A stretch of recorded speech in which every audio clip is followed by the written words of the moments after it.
I haven't posted anything in a little over a month. We have a lot of things going on lately.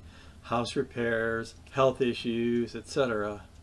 My basketball team, the Cleveland Cavaliers, has even stopped winning so much after the All-Star break.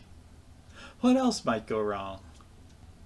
My question is, does my contentment and happiness depend on things going right and upon my favorite team winning?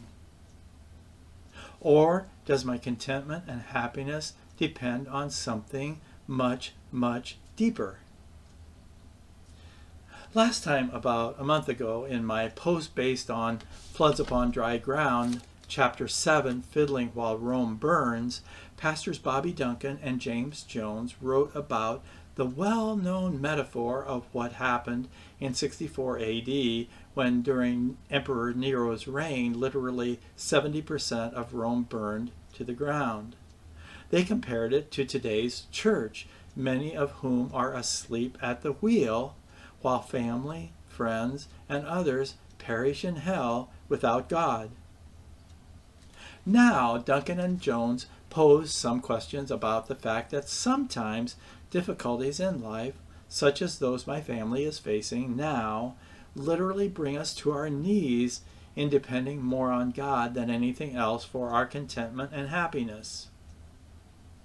The title of Chapter 8 in Floods on Dry Ground is Pain of Corrective Judgment.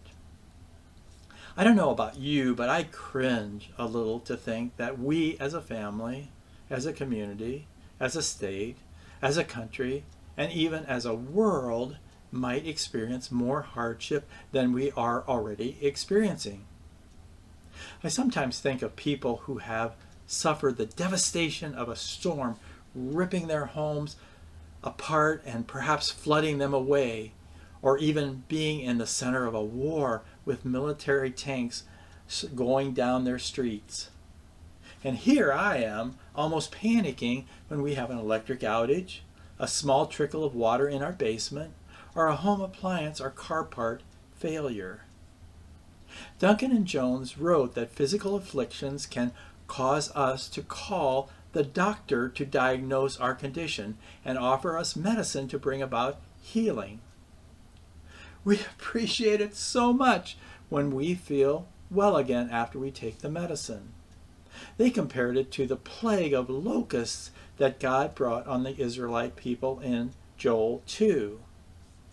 The Israelites were called by God to weep and repent of their sinfulness and failure to seek God, to earnestly call on Him to provide healing. They obeyed His command. He then heard their cries, and He provided a spiritual awakening and restored blessings in the land. Duncan and Jones said that America is in deep trouble. They wrote our government increasingly controls more of our private lives as liberal policies fan the flames of class warfare and godless socialism swallows up more of our institutions.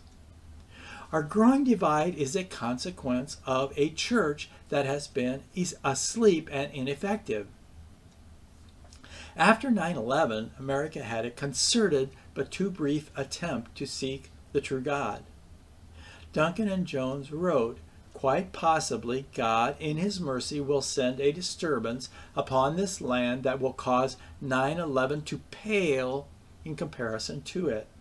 They wrote that the pain of God's chastisement might be the very thing that prompts His people to seek Him for help and healing and to bring about His promise of restoration, blessings, and spiritual awakening, just like in the time of Joel.